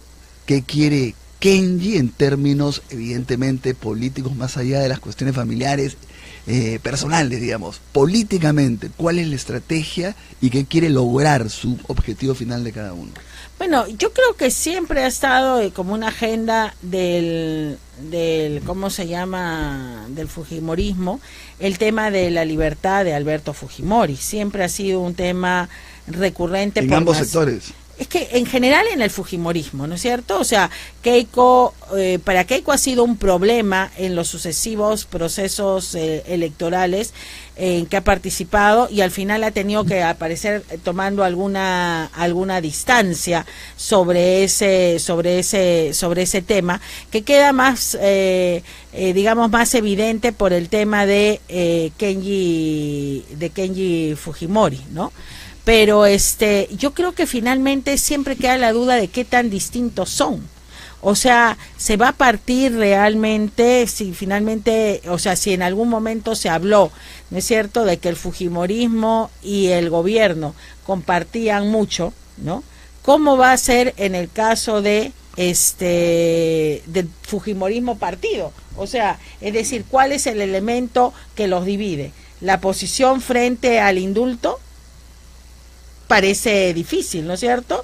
O sea, Es que depende, porque digamos, ayer lo que dice el papá es, entre las preguntas que se hace, lo castigan por querer liberar a su padre, y digamos la otra consideración que se hace de que a Keiko en este momento políticamente la salida de Alberto Fujimori podría significarle un revés en el liderazgo que tiene en Fuerza Popular. O sea, puede que lo que los unió antes ahora lo separe, pero, en términos, digamos, coyunturales. No digo que los dos no aspiren a lo mismo, si ella es la presidenta de repente lo saca, pero, digamos, ahora parecería que ese es un elemento de discordia, ¿o no? Sí, pero eso podría ser a la larga una discordia coyuntural. Ajá. ¿No es cierto? No, sí, por eso creo. Por eso, o sea, no es una discordia de fondo, ¿no es cierto? Es que no hay diferencia de fondo. Por eso, creo yo. en eso yo estoy de acuerdo. No hay una diferencia de fondo cuando hay algunos que quieren ver que hay una diferencia de fondo, ¿no es cierto? Que es de alguna manera lo que en un proyecto a largo plazo a Kenji Fujimori también le conviene, ¿no es cierto? Es decir, entrar en una posición distinta a la de su hermana, aparecer más como lo que en algún momento su hermana quiso aparecer también. Ajá. Porque eso también hay que señalarlo, o sea, en algún momento, con las diferencias de estilo que cabe, si recordamos a la Keiko Fujimori, que va a hablar a Harvard, que habla del tema de los derechos humanos, que habla de la Comisión de la Verdad, ¿no es cierto? O sea, hay un momento en que podríamos haber dicho que Keiko estaba muy cercana a ciertos gestos o actitudes de su hermano. Creo que lo que más le fastidia a Keiko Fujimori, aparte del tema de que en este momento la libertad de Alberto Fujimori podría afectarla políticamente, es que también aparecer como que no quiere refuerza algunos rasgos de su personalidad que han sido criticados también en los sucesivos procesos electorales, ¿no? Ajá. Entonces eso tampoco, o sea, ya en algún momento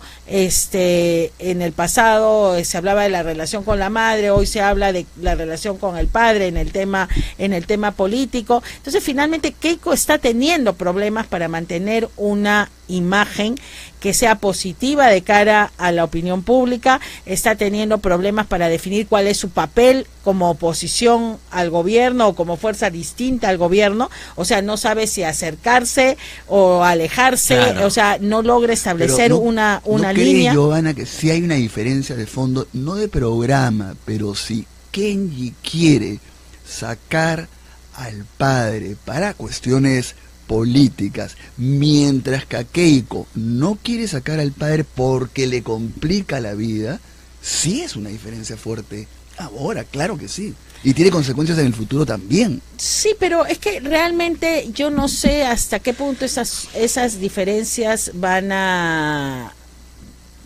ocasionar una ruptura tipo Ollanta Antauro.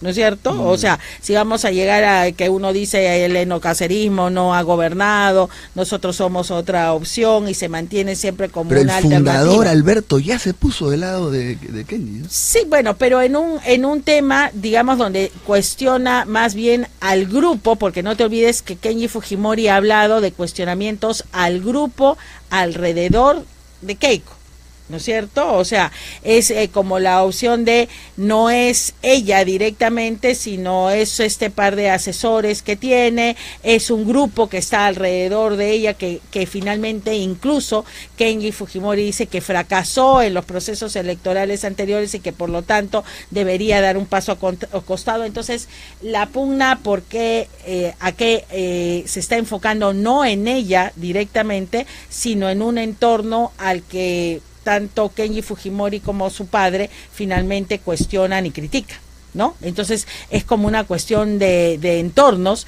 y donde finalmente podrían terminar siendo más duros directamente contra Keiko, pero que hasta ahora no lo han sido, ¿no?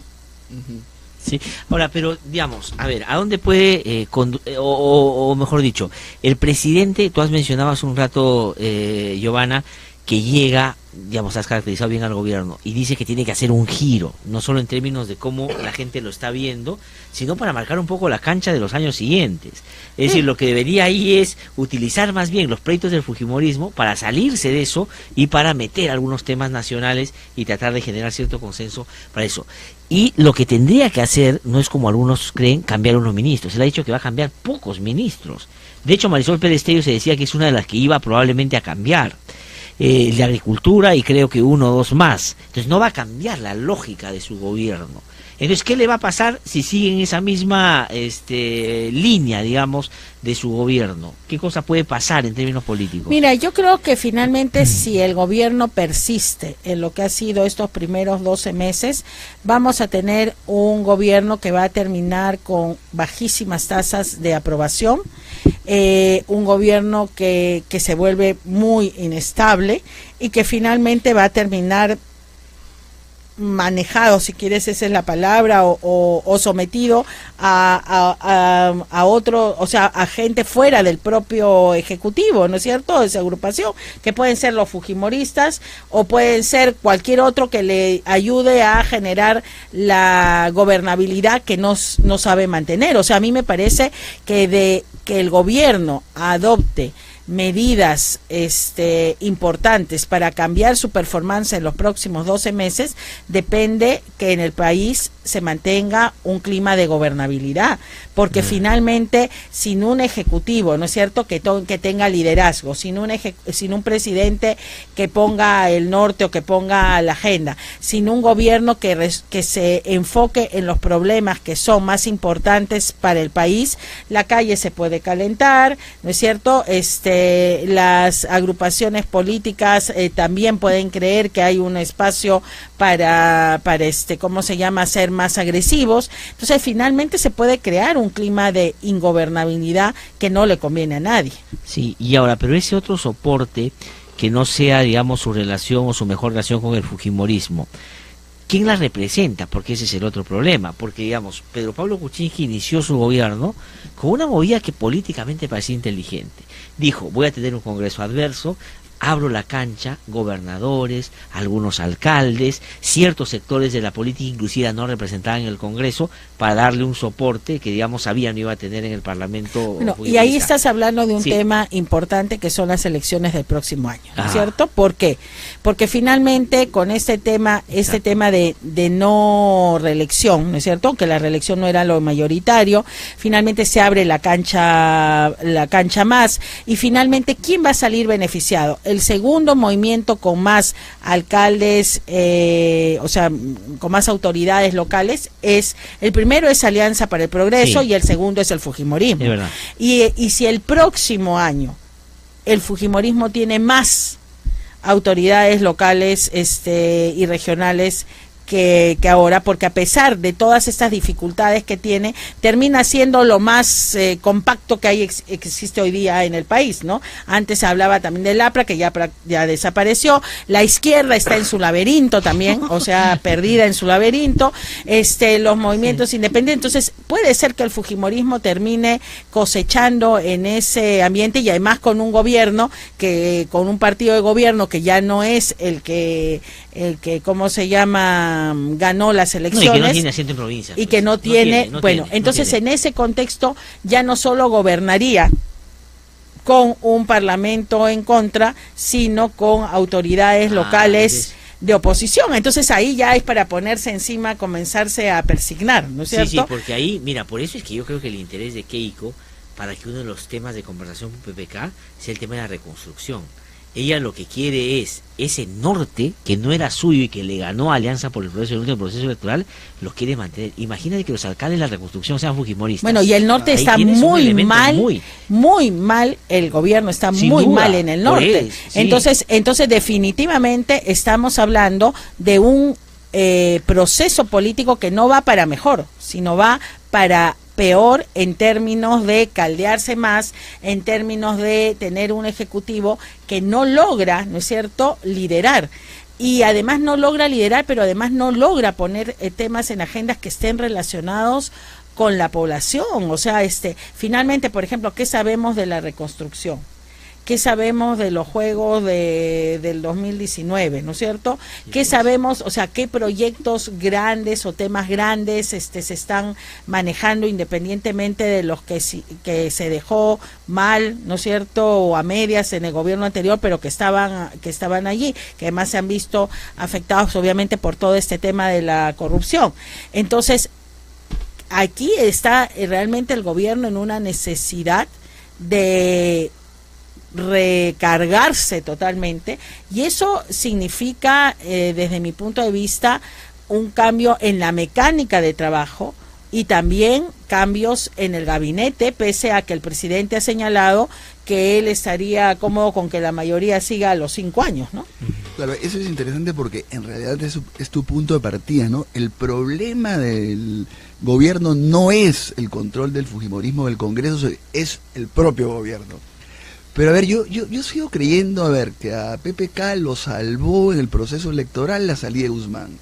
En segundo lugar, la tragedia del niño costero. Y que ahora, de alguna manera, la bronca del fujimorismo lo salve en el sentido que le da más aire, más oxígeno, para justamente poder hacer lo que tú estás diciendo. Ahora, lo que me preocupa enormemente es si tu pensamiento es llevado al extremo diciendo, pero no lo va a hacer porque no lo puede hacer, no tiene condiciones para hacerlo, no tiene gente, no tiene proyecto. Eso sí sería preocupante, porque fíjate que antes estábamos hablando hasta de la vacancia, hoy día no se está hablando de la vacancia, un acuerdo.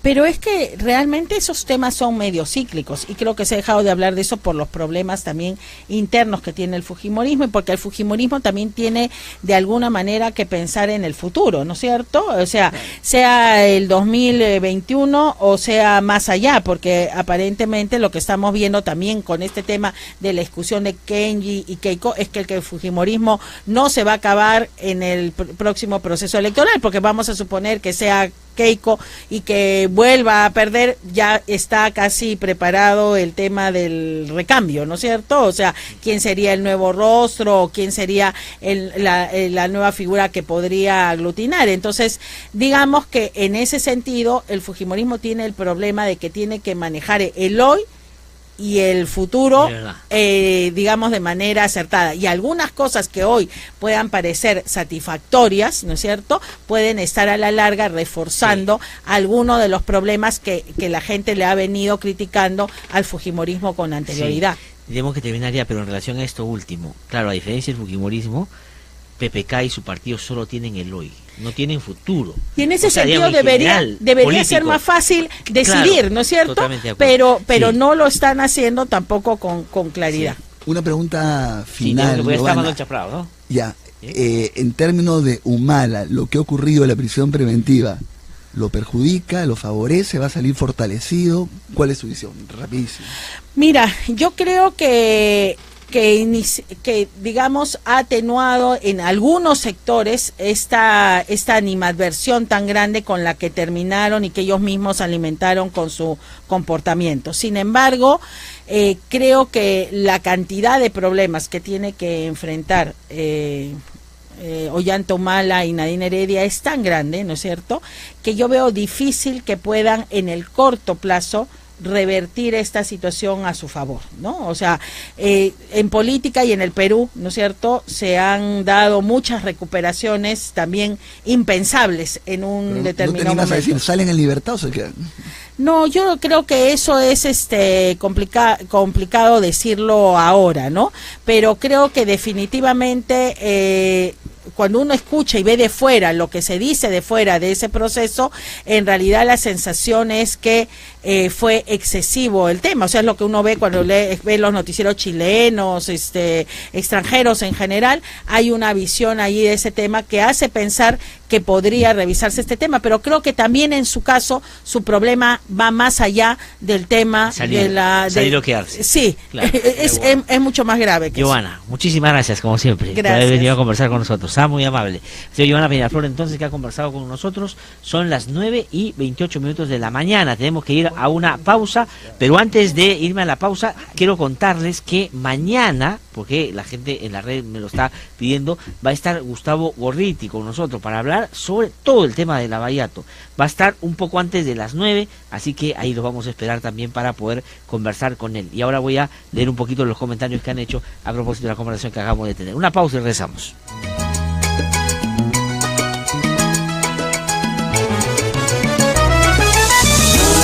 No hay derecho, no.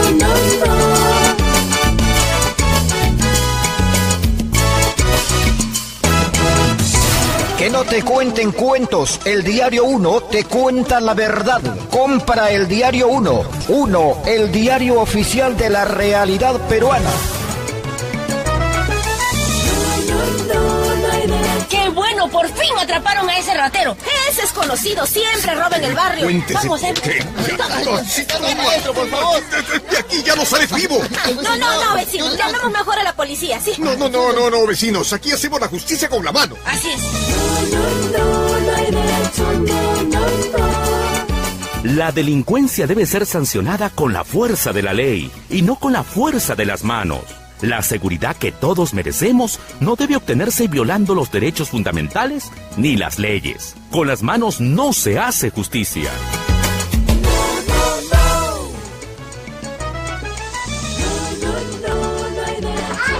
Ya te he dicho, Patricia, que me molesta verte andando con ese cholito.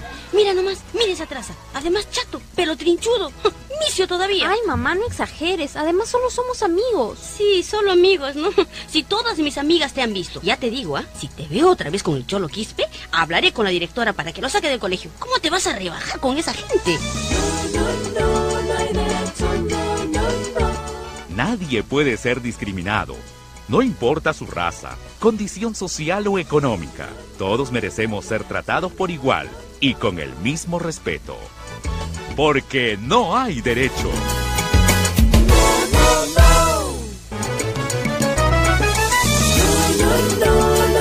¡Qué bueno! ¡Por fin atraparon a ese ratero!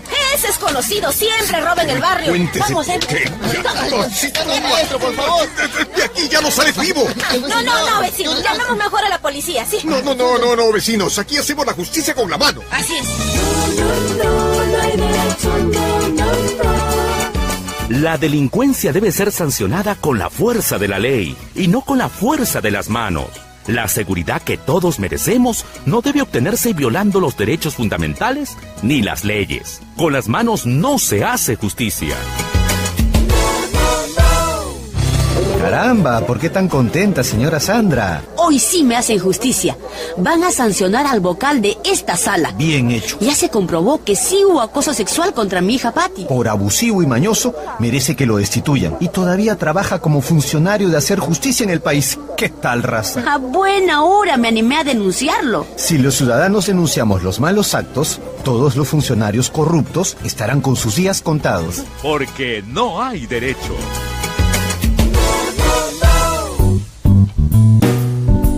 Bloque Cultural en no hay derecho.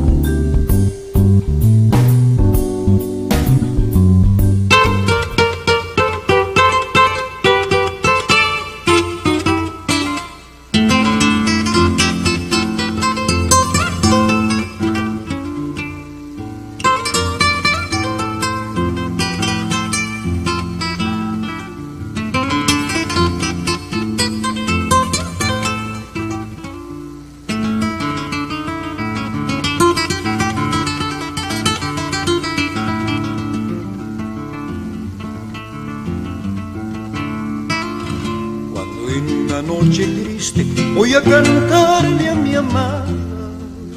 Bueno, como ustedes deben haber reconocido, estamos con Manuel Chaparado, que también ha venido con Gamboa, con quien se va a presentar, ahora nos va a contar él, pero de frente, para aprovechar el tiempo, Manuel, tú me decías que que habíamos comenzado con tu primera canción. Así es. Trova de Amor. Se llama Trova de Amor y es una canción que lo compuse a los 14 años, en mi tierra natal, en Puquio, allá donde los cóndores usan chalina, donde las vicuñas corren y donde se toma agua de Puquial o agua de las cascadas cordilleranas. Y está también aquí con nosotros el maestro Teodoro Gamboa, porque van a reeditar un repertorio de música andina, y han venido esta mañana para poder compartir con nosotros no solo algunas de estas algunas conocidas melodías, sino también a contarnos de esta presentación que va a haber el día de mañana en el Himna de Lima, en el Girón Cusco 446, en el Centro Histórico. Pero vamos a escuchar, a ellos hay que escucharlos. Maestro Teodoro, gusto de saludarlo también. De igual manera.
Una maravilla, realmente. Un lujo tenerlos acá. Además, ojalá, como siempre digo, que se escuche como se escucha acá, que es impresionante. Sí. Yo no sé si nos podrían explicar ya un poco la presentación que se viene, cómo va a ser, dónde. ¿Después de cuántos años se van a juntar para tocar? ¿10 años? Esta vez nos estamos juntando después de 15 años, porque nosotros nos reuníamos cada 10 años. Ya. Y en realidad a pedido del público, y esta vez la gente que siempre nos ha escuchado, tanto en los teatros, en Ayacucho, en otros lugares, ¿cuándo va a ser? Entonces escogimos un tiempo libre de los dos, y luego hemos programado este concierto, y ya tenemos más de medio año trabajando el repertorio para mañana en la noche, ¿no? Que va a ser una fiesta de la guitarra. Años? Ya me quedo con la curiosidad. Porque bueno, lo que pasa es que el maestro Gamboa es muy viajero, ¿no? y yo también. Creo que eso debería decir también tú, te encuentras en Japón. No tanto, pero nos encontramos pues a veces después de harto tiempo. Y bueno, hemos creído conveniente celebrar las fiestas patrias guitarreando, cantando las canciones tradicionales de nuestros pueblos y estaremos incluyendo en nuestro repertorio temas clásicos como Adiós Pueblo de Ayacucho, Gentil Gaviota, como Las Piedras, ¿Quién es esa niña? Algunos carnavales seguramente, un yarabí. Huérfano Pajarillo, así ¿no? es. Repertorio, entonces, ¿no? va a ser un reencuentro con nuestra música, con nuestra tierra, con nuestros amigos, con la gente nostálgica que está está en Lima, pero siempre pensando de la Santa Tierra. Entonces, porque cada tonada, cada nota evoca pues las campanas de Ayacucho, la pampa de la quinoa, el río, los ríos que cruzan los valles de Ayacucho, o también los apus, las montañas. Entonces todo esto evocaremos el día de mañana a través de la guitarra. A ver si nos pueden tocar algo así. Un adelanto de lo que va a ser mañana, porque te están escribiendo mucho al Facebook.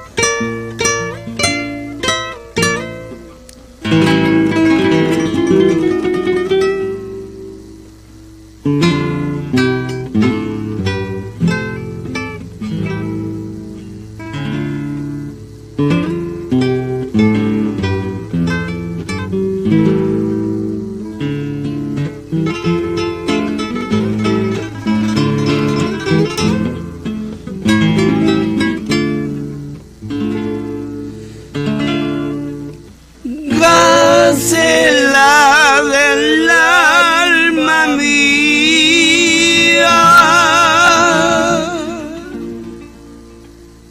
sal a tu verja y escucha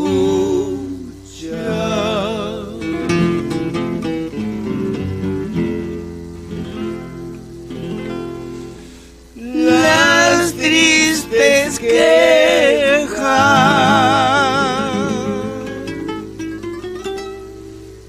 que mi corazón te envía, que mi corazón te envía.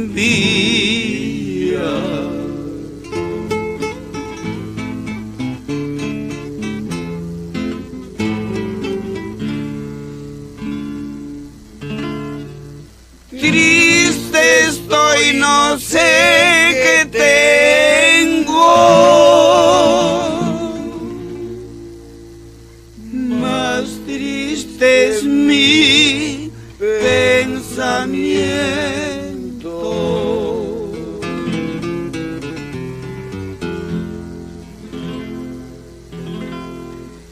Y si cayó disimulo,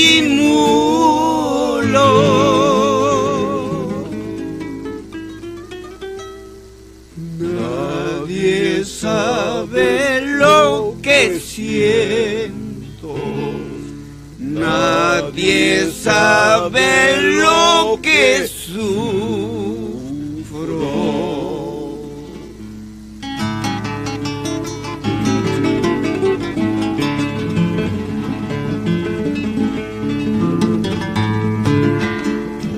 Qué triste pasó los días y las noches cavilando. Qué triste pasó los días y las noches cavilando, sin comprender mi delito, qué caro la estoy pagando. Sin comprender mi delito, qué caro la voy pagando.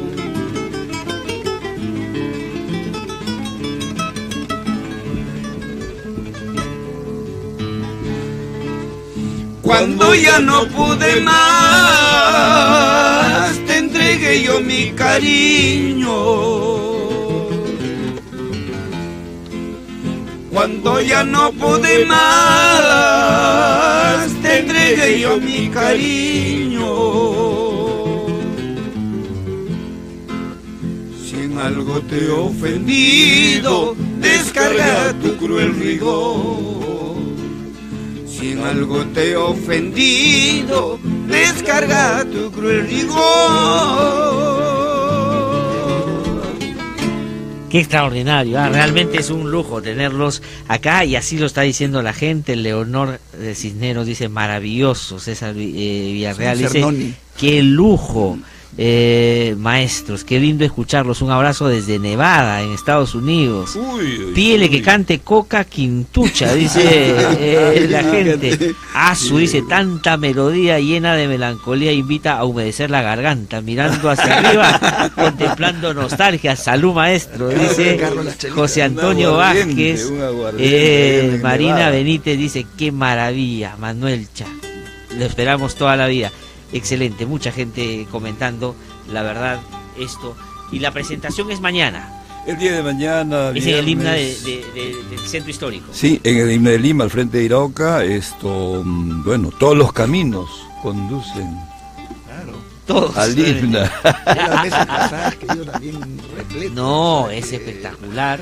Entonces yo creo que hay que ir, es a las 7:30, vaya temprano, para que pueda llegar bien. Y creo que no solo para deleitarse de esto que han podido escuchar ahora, sino también, digamos, reivindicar y apoyar a realmente figuras tan notables como ustedes. De verdad que es un lujo para nosotros tenerlos acá, ¿no? Nosotros que estamos todo el día hablando de política y otras cosas, escuchar esto realmente es una alegría. Manuel Cha también sabe mucho. No, pero otro día podríamos invitarlo para hablar. Claro.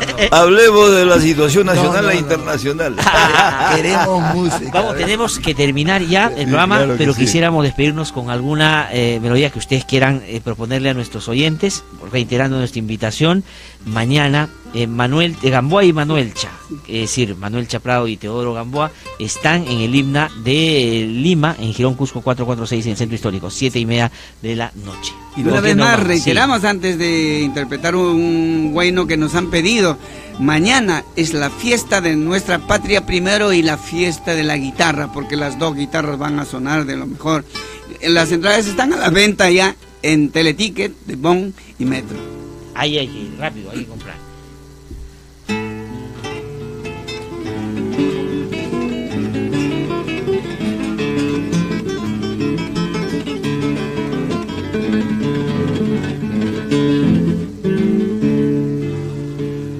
Ayacuchano, huérfano pajarillo,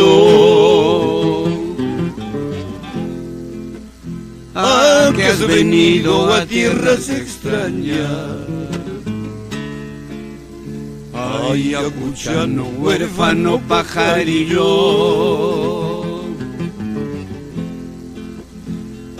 que has venido a tierras extrañas. Alza tu vuelo, vamos a Ayacucho, donde tus padres lloran tu ausencia.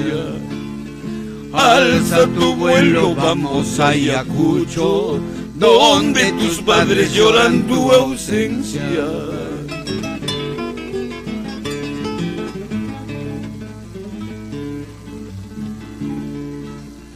En tu pobre casa, ¿qué te habrá faltado? Caricias, delicias de más has tenido. En tu pobre casa, ¿qué te habrá faltado? Caricias, delicias de más has tenido. Solo la pobreza con su tiranía entre sus garras quiso oprimirte. Solo la pobreza con su tiranía entre sus garras quiso oprimirte.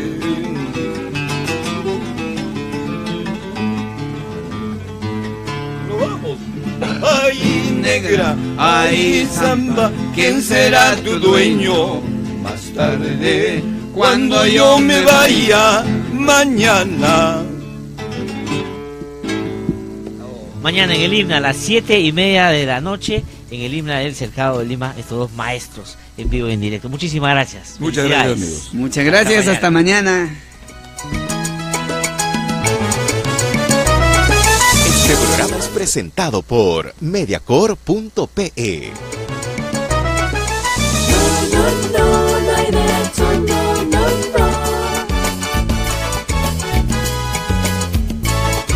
El Instituto de Defensa Legal presentó No hay derecho, un espacio de noticias, diálogo, debate y participación.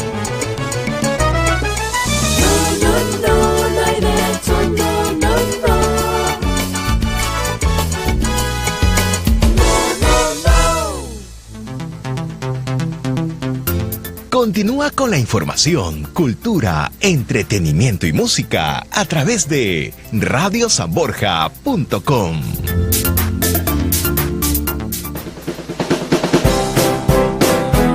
Curiosidades. ¿Sabías que el café es la segunda bebida más consumida en el mundo? Sí, está solo por debajo del agua. El café es la segunda bebida más ingerida en el mundo. Y la razón también es porque, curiosamente,